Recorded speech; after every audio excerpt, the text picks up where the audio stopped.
Attaque russe massive sur Kiev et sa région dans la nuit de vendredi à samedi. Au moins 3 morts, 600 000 personnes privées d'électricité. Des milliers de passagers affectés par des retards et des annulations de vols à la suite de l'immobilisation d'avions Airbus A320.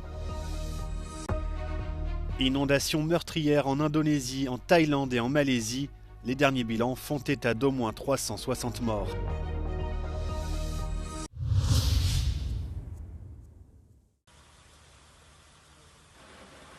Au moins 3 personnes ont été tuées dans une nouvelle attaque d'ampleur russe visant Kiev et sa région dans la nuit de vendredi à samedi.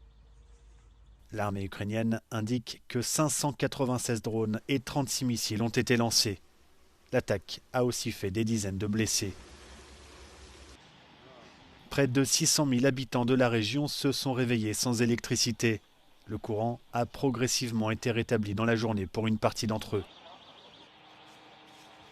De son côté, l'Ukraine a frappé un important terminal pétrolier russe, l'obligeant à cesser ses activités. Ces événements interviennent dans un contexte de négociations de paix menées par les États-Unis. Une délégation ukrainienne s'y rend dans le week-end. Volodymyr Zelensky dit attendre un rapport ce dimanche. Le président ukrainien sera reçu lundi à Paris par Emmanuel Macron pour discuter de ce plan de paix. Des négociateurs américains se rendront quant à eux à Moscou dans la semaine.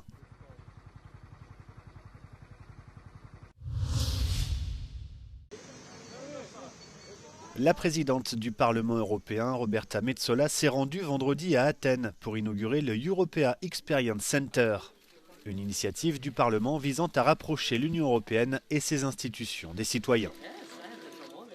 It is the Europe we believe in, a Europe built on participation, responsibility and choice. And it is what guides every debate and every vote in the European Parliament. I am proud to be here today and proud of Greece. The Greek people stood strong and you came through it. Your country has undergone a remarkable transformation. We are faced, both in our domestic politics but also at the European level, with many populist and anti-European forces. Sometimes they're fueled by hostile third actors, and they seek to undermine our idea, our concept of a united Europe. This is a milestone. It's a milestone for our capital, but also for our European Union. And I congratulate the European Parliament, of course, for recognizing the value of these exhibitions and investing in them all across Europe. Lors de ce déplacement, Roberta Metsola a pu voir de ses propres yeux l'expérience interactive qu'offre ce nouveau lieu aux citoyens européens.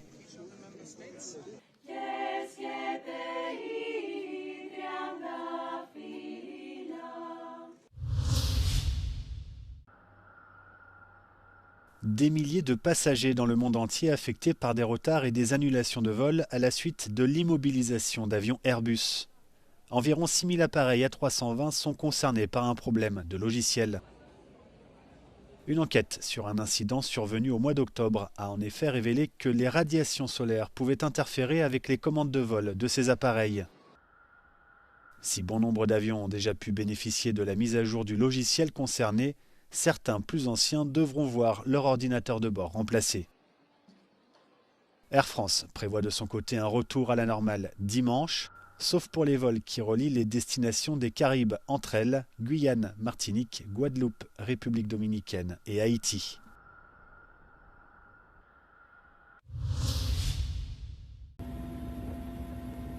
Les inondations qui ont frappé ces derniers jours l'Indonésie, la Thaïlande et la Malaisie ont fait au moins 360 morts selon les derniers bilans. Sur ces images diffusées par l'armée thaïlandaise, les secours en action pour venir en aide aux habitants des zones submergées. Plus de 160 morts ont été recensés dans le pays. La province de Songkhla est particulièrement touchée. Les eaux y sont montées jusqu'à 3 mètres. Il s'agit de l'un des pires épisodes d'inondation de la décennie dans cette région.